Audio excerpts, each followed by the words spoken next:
MLA stands for Modern Language Association, and MLA format refers to the format the association created that is commonly used in many areas of academic writing, particularly in the humanities.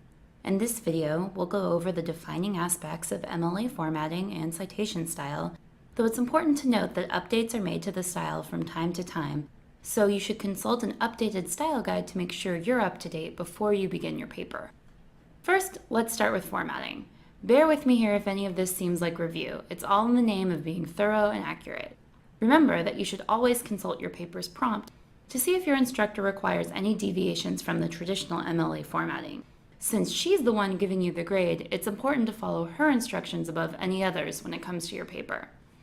A properly formatted MLA style paper will be constructed as follows. Typed on 8.5 by 11-inch paper with 12-point font, 1-inch margin on all sides. The first line of each paragraph should be indented 1/2 inch from the left margin. Pro tip, use the tab key instead of the space bar to ensure a perfect indentation. The body text of the paper should be double spaced, and there should only be one space after periods or other punctuation marks. Number all of your pages in the upper right-hand corner. Your page number should be 1/2 inch from the top of the paper and in line with your right margin.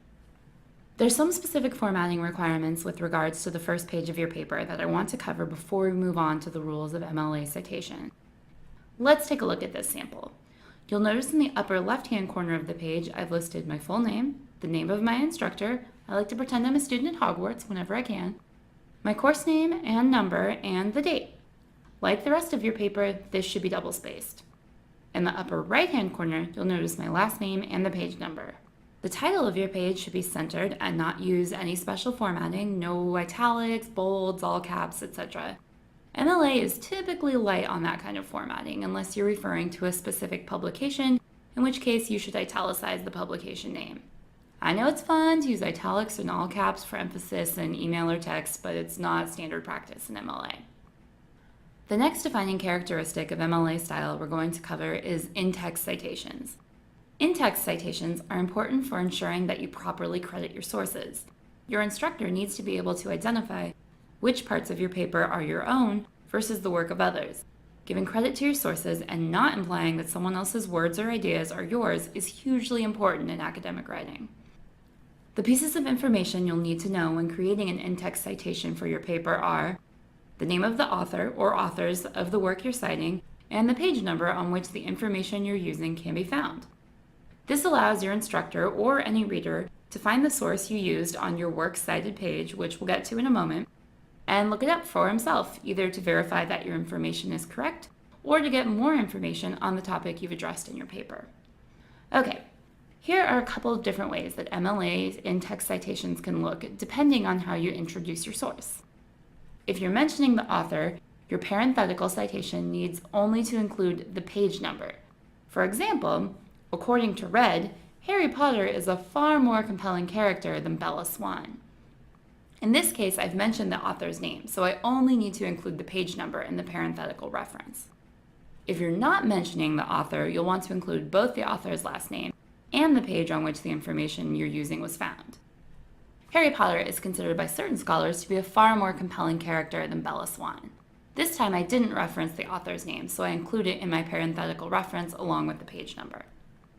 Of course, sometimes you'll be using a source with multiple authors, some will have no known author, and some will be a website. We're not going to cover every possible citation option here, but luckily MLA style guides do.